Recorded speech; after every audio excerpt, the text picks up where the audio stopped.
Ramana Mini Satsangs are commentaries and inquiries by Richard Clarke on Sri Ramana Maharshi's book, Who Am I? Join the journey of self-knowledge and discovery.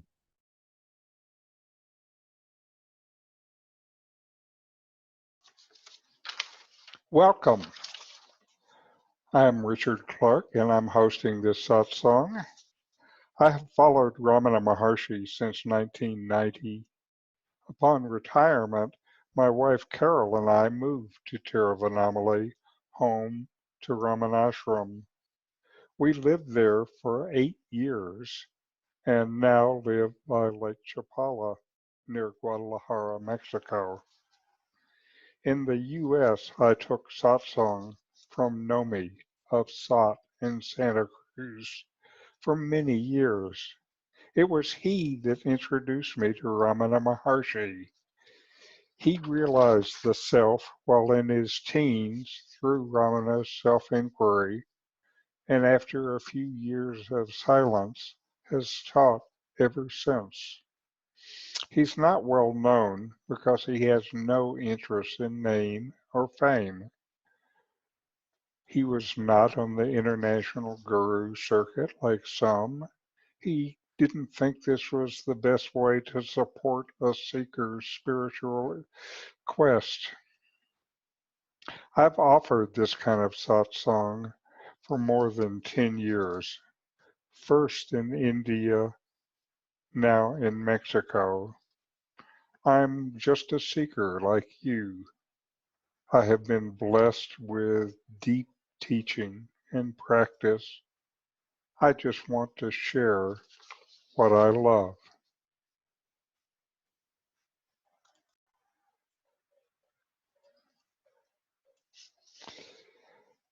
Now, this is a picture of Ramana when he was about 21 years old. And to put these teachings into context, I want to give some background on Ramana Maharshi.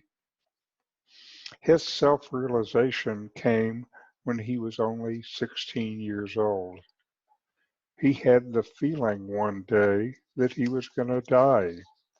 No one was home, and he decided then and there to get to the bottom of this. He lay down, closed his eyes, laid perfectly still, and stopped his breath. And he experienced something deep within that he later described as a current or force that he recognized as himself. He spontaneously saw that this was what was real about himself, and it was not the body and not the mind, but something deeper, something that was always there. When Ramana found this, he lost interest in school and his previous activities. Instead of studying, he would sit and meditate. His brother teased him, saying, "Why should someone who behaves thus retain all this?" Meaning, if you're so holy, you should go and live with the sadhus. Ramana agreed with his brother, and a few days later left his home and family, leaving a note that was signed this. Imagine getting a letter from your 16-year-old son signed this. Ramana journeyed to Arunachala in Tiruvannamalai, where he remained for the rest of his life. He spent the first 10 years in silence, no vows of silence, just sitting in silence. People became aware of the extraordinary youth meditating in the temple, and some were drawn to him. When he was 18, He was introduced to the great Advaita Vedanta books like Yoga Vishishta and Viveka Chudamani by Adi Shankara. He was introduced to these books by his attendant, Palanai Swami, who had checked them out from a local spiritual library and wanted help to understand them. Ramana spoke of his surprise to read in these books of his own direct experience. About 3 years later, there's a man, Shiva Prakasam Pillai, who had taken philosophy at the university and had already pondered over the deep mysteries of being. In 1900, he was appointed to a post in the Revenue Department. 2 years later, his work took him to Tiruvannamalai, where he heard of a young Swami on the hill. He was captivated by his very first visit and became a devotee.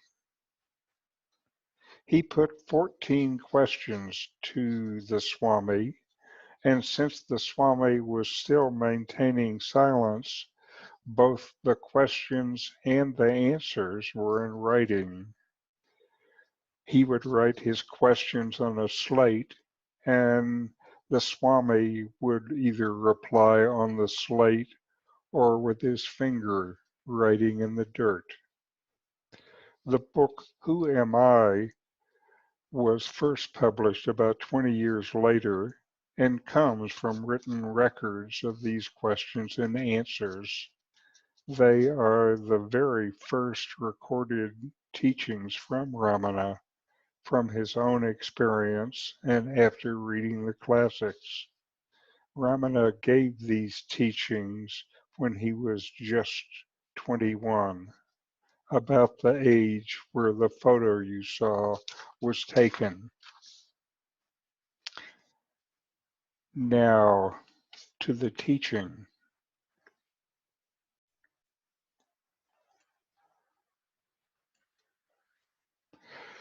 I use the all-text version of the Who Am I book, since this is the only version that was edited by Ramana himself.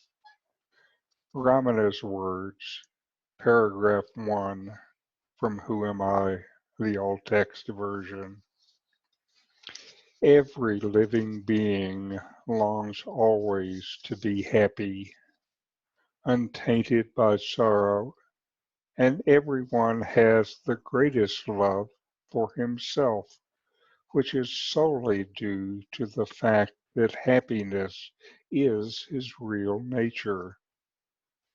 Hence, in order to reside in that inherent and untainted happiness, which indeed he daily experiences when the mind is subdued in deep sleep, it is essential that he should know himself.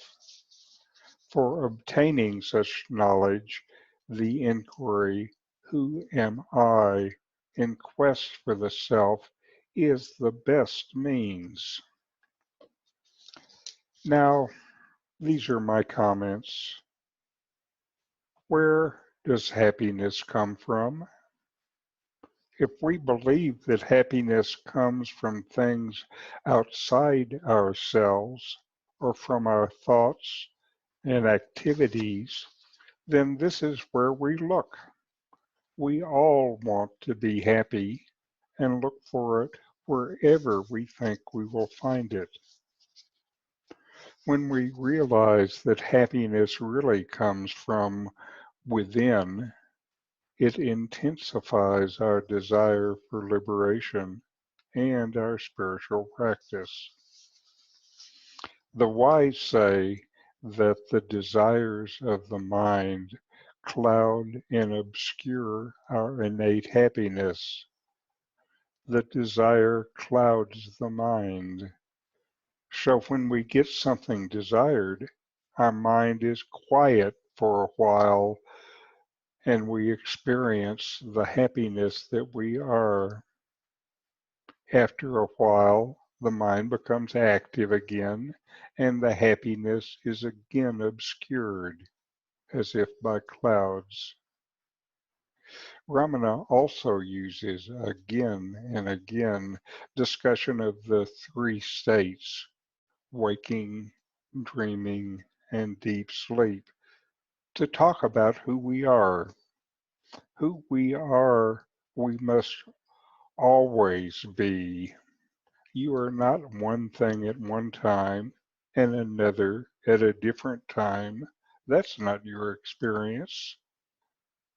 So this includes all three states. He calls on the deep sleep state here, since during that state there is no mental activity, and this state is universally seen as one that is peaceful. We still exist, even in deep sleep. From where comes this sense of existence? Now, some ideas for practice. Where does happiness come from? Look within yourself. There are outer events that might seem to bring happiness, but where is the happiness experienced? From where does it rise within you? What is your actual experience of this happiness? Is the deep experience of happiness any different with various kinds of happiness? Where does the sense of peace come from in deep sleep? If the mind is not active, then how can it be from the mind? And where does happiness come from? We all seek happiness. Where should we look to find it? And now for a few minutes of inquiry, and I will lead you. Just relax and sit in a comfortable position. Close your body. Take a couple of deep breaths and notice that you exist. You exist and you know that you exist without thought of it or sensing it. You exist and you know that you exist. Then inquire, where does happiness come from?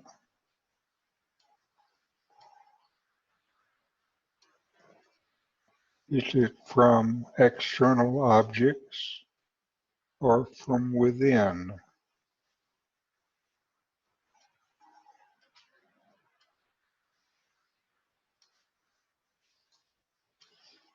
What is the nature of happiness?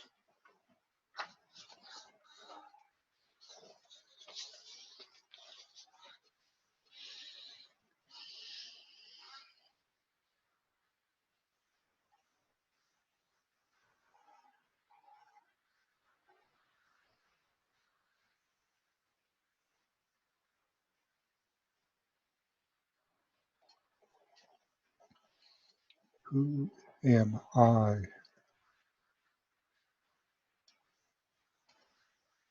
What is the nature of my existence?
All right.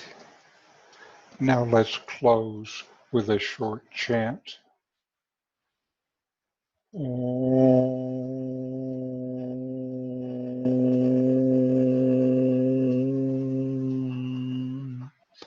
Shanti, Shanti, Shanti. Thanks for watching. If you enjoyed this Ramana Maharshi video, subscribe, like, and send me a comment.